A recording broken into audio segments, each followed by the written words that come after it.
Thank you to everyone who watched, participated, to the thousands of people who sent us emails, and it literally was thousands of people. Thank you to my executive producer, the wonderful Lucy Boyd, and our team for putting together what I thought was a great hour of telly.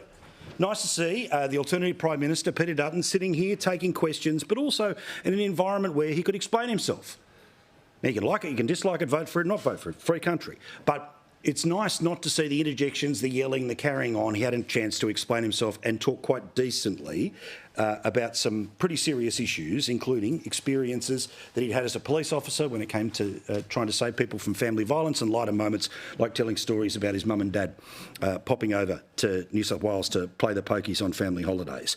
Tonight, I will keep my comments a little briefer than I normally do because I want to get to Bronwyn Bishop. I want Bronwyn Bishop to have a big, hard run at things tonight. Linda Scott is here as well. I look forward to that. Fight night on this Wednesday night. Tomorrow night is when we will do our final state of the race. That will be with Redbridge, with Michael Kroger and with Stephen Conroy. So yes, the footy will be on, but I'm not going to hide.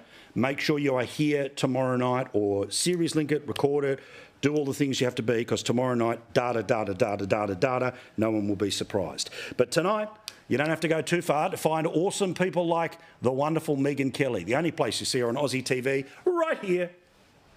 Gail King, who went on that vanity project called the Blue Origin flight, that you're not allowed to criticize her unless you've been. Have you been? Have you? Let's just say, I've been. All right. Now, before I get into the data, and there's lots of it today, including some fascinating stuff about what I've been talking about for years now, which is preferences and how they can swing elections. But while people are voting early, and again, vote tomorrow. If you know which way you're going to go and vote tomorrow. It's all counted on the same day. You don't have to wait a few days for your vote to be counted, okay? And we know that there is this tectonic battle for the future of our country for the next 3 years between the bloke who's been running it for the past 3 or the bloke who wants to run it for the next 3. But we all know that there is one thing that the media loves almost more than the horse race. It's the data behind the horse race. Polls. And tonight, I can reveal to you what another organisation has been reporting. So I'm not revealing, I'm just pumping it up here. You know the Turnbull Times, the Guardian? Now, of course, the only reason it exists in Australia is because the former Prime Minister, well, he helped to get it up off the ground here. He refers to it as, the sensible centre. We all know it's the wild left. Well, he may be regretting the decision, because the one thing Australians can agree on is how bad Malcolm Turnbull was as a Prime Minister. In fact, they did a poll in amongst all of their other election polling, and it had a look at all of the former Prime Ministers. And guess who came stone motherless last? The miserable ghost himself. He is dead last in a list of our best former Prime Ministers. The order goes, as you can see, John Howard first, Bob Hawke second, Kevin Rudd third, Julia Gillard fourth, Anthony Albanese fifth, Tony Abbott sixth, followed by Morrison, Keating, Whitlam, Fraser and dead motherless last. How good that the one thing we can all agree on, regardless of which way we are going to be voting, left, right or centre at this election, is Malcolm Turnbull was the worst Prime Minister of recent years. The miserable ghost. Of course, it doesn't stop the Turnbull Times constantly turning to him for interviews, or him angry tweeting, or him even having the balls to refer to how boring this election is. Remember, it was his decision to have an 8-week election campaign. One where he took a 90-seat majority and barely held on to majority government. The bloke who was so sooky, remember, he wouldn't even leave the Pink House on election night. But also another thing that we learned via these polls, and again, not a right-wing think tank, they're published in The Guardian, is that Greens voters are miserable. I'm not making that up, I'm just going off the evidence.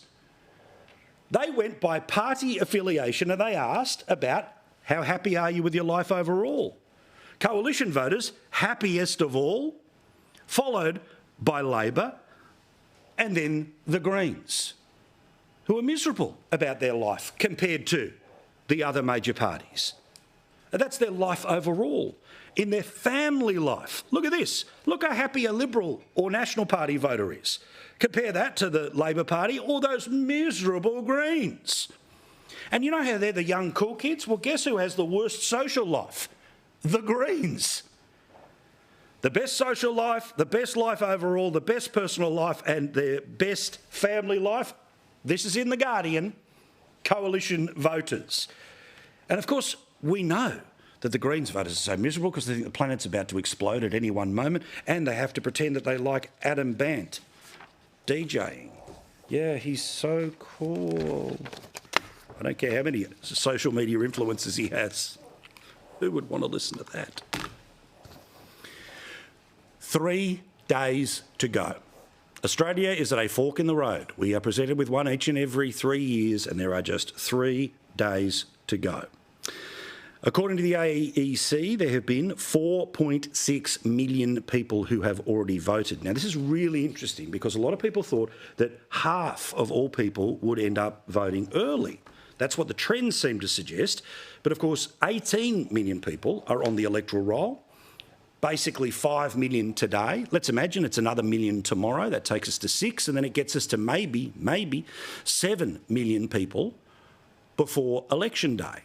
Well, of course, that means that 11 million people will choose to vote on Saturday. That means what is happening in the final days matters.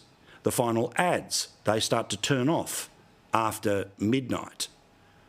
But the social media ramp up and there'll be other ways, but still the final days matter.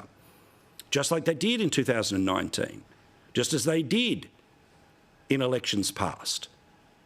But the final days matter very much so here in 2025. Of the different places around the country, it's actually, surprisingly, mostly safe seats that seem to be voting early. Why? Because many people in those safe seats, you would imagine, are just happy to lock in who they've voted for a long time. Interesting that the number one location right now, a lot of these are in Queensland. And you see, habit-wise, there were some seats in the Queensland election where it was up to 70% of people who voted early. So Queensland likes to get it done early. In Bowman, which is the Liberal Nationals, then the Greens seat, which is highly contestable here, with both the Coalition and Labor thinking they might be able to pull it back from the Greens. Dawson, pretty safe seat for the Liberal National Party, the same for Fadden. Werriwa, now again, when things were better in the polls, this was considered to be a tight seat. The Labor Party think that the polls are going to pull it back into their column, but the preferences of One Nation might be putting this one back on the line. Flinders in Victoria, Dawson in Queensland, Macon in South Australia, Capricornia in Queensland, and the Labor-held seat of Gorton in Victoria are the places where people are voting early.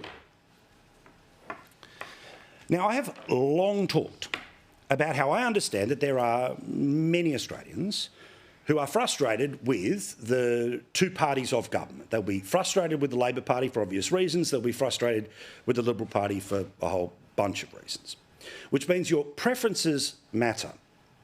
And for your vote to be a serious vote, for your vote to count, for your vote to actually reaffirm or change the government, I believe that you need to pick a government with the vote that you put at number 2.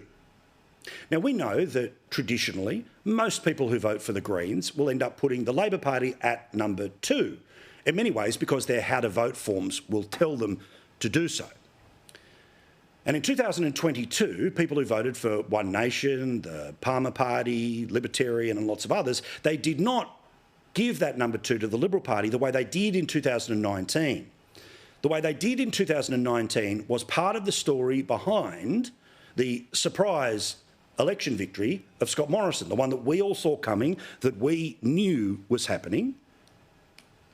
But is this about to be something potentially that will make things a little more competitive than they may well seem? Now, virtually every national poll right now is sitting somewhere at 52-48 or 53-47 in favour of Labor. But the X factor does seem to be One Nation. I'm pleased other people are starting to notice, but we have been on this, well, for years, but we've certainly been consistent about this for months, because the polls have told us that One Nation's support at the last federal election was 5%. But in the poll released by The Guardian, it's almost double.